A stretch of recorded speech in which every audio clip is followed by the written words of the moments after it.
On a en face de nous le candidat le plus anti-pub de tous les candidats.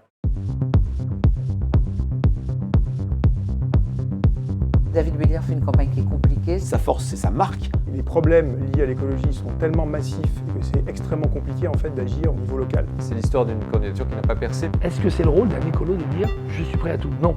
De dire des alliances, oui.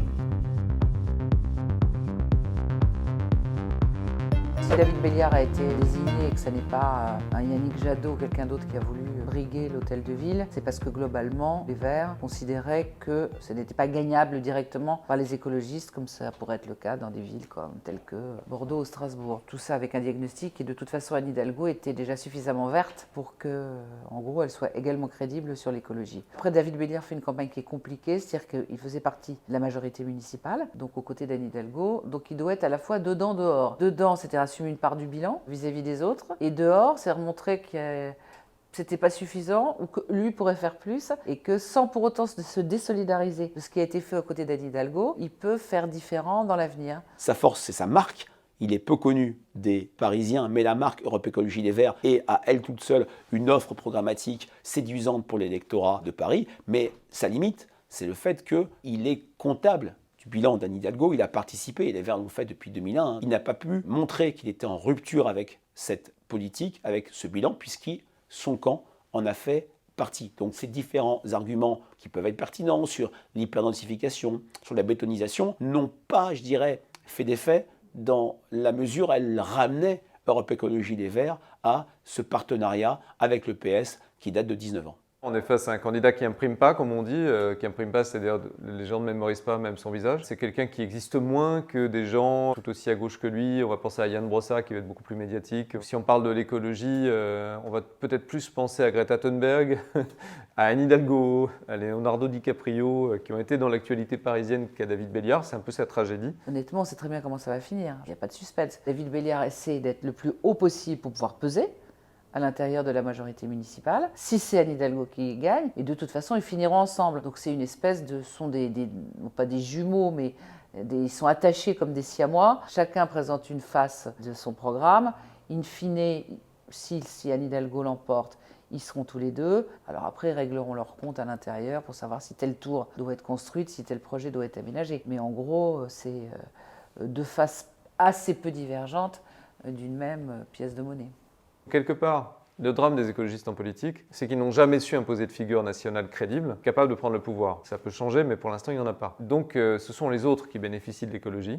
Est-ce que c'est le rôle d'un écolo de dire « je suis prêt à tout » ? Non. De dire des alliances, oui, parce que les écolos se retrouvent toujours tout seuls. Moi, j'ai toujours pensé que la vision écologiste était une horizontale plutôt qu'une verticale. C'est ce qui fait d'ailleurs perdre les écolos à chaque fois, c'est qu'ils sont verticaux et plutôt du côté gauche. Comme s'il fallait être socialiste ou de gauche pour être écologiste. Ça, c'est une erreur absolue, mais on ne va pas refaire l'histoire. Donc là, quand il dit alliance, ça montre qu'il veut plus horizontaliser cette vision, et c'est plutôt très intéressant, la transversaliser. Ça, c'est une bonne idée. Sur la question de l'écologie, c'est extrêmement compliqué. Vous savez, on parle parfois de tragédie des horizons, c'est-à-dire que les problèmes liés à l'écologie sont tellement massifs et sont liés à des sujets qui sont d'ampleur planétaire, que c'est extrêmement compliqué en fait d'agir au niveau local. Dans une campagne municipale, chacun peut intervenir à son petit niveau, mais on sait très bien que de toute manière, ça ne reste que des petites gouttes qu'on va faire les uns avec les autres. Et je pense que c'est beaucoup plus facile finalement d'arriver à traiter de ce genre de sujet à un niveau de campagne nationale, présidentielle. Les écologistes ont gagné d'ores et déjà ces élections municipales parce que c'est le thème principal de l'élection municipale, l'écologie. Il n'y a finalement pas d'autre thème qui s'est vraiment imposé. C'est devenu banal. En revanche, ce qui n'est pas banal, c'est de trouver de bonnes idées. Je pense qu'en termes d'idées d'application, en termes d'idées de production, on en est loin. Tout le monde connaît les problèmes, mais alors les solutions, moi je les attends encore. Les modes d'application aussi, et surtout les moyens de communication. On communique très mal sur l'écologie. Très mal sur nos enfants maintenant qui nous rééduquent. C'est-à-dire que pendant 25 ans, on n'a rien foutu. On peut peut-être rire effectivement du fait que dans une campagne municipale, ça va être on va planter des arbres, etc. Mais encore une fois, il faut se mettre à la place des candidats. Il n'y a pas grand-chose d'autre à faire. C'est plus seulement un mot d'ordre, c'est aussi des politiques publiques qui se mettent en place. Et au niveau local, c'est possible. C'est beaucoup plus possible au niveau local qu'au niveau national. Typiquement, un maire peut prendre un arrêté anti-pesticides.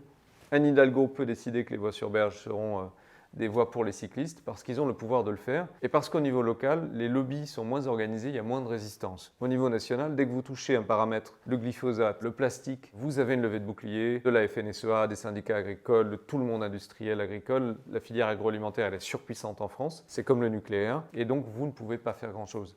On a en face de nous le candidat le plus anti-pub de tous les candidats. Il est anti-pub, il est contre la consommation, la pub est une pollution, etc., etc. Alors ça, on est dans la ringardise la plus absolue, parce que grâce à la pub, comment on arrive à financer les travaux publics, on arrive à financer énormément de choses, des grandes causes. Les premières campagnes sur le tri des ordures, je les ai faites en 1989. J'ai 3 poubelles coupées sur leur moitié, comme ça. Une poubelle plastique, une poubelle verre, une poubelle papier. Et le slogan que j'avais trouvé, c'était « Si vous croisez une ordure, remettez-la à sa place ».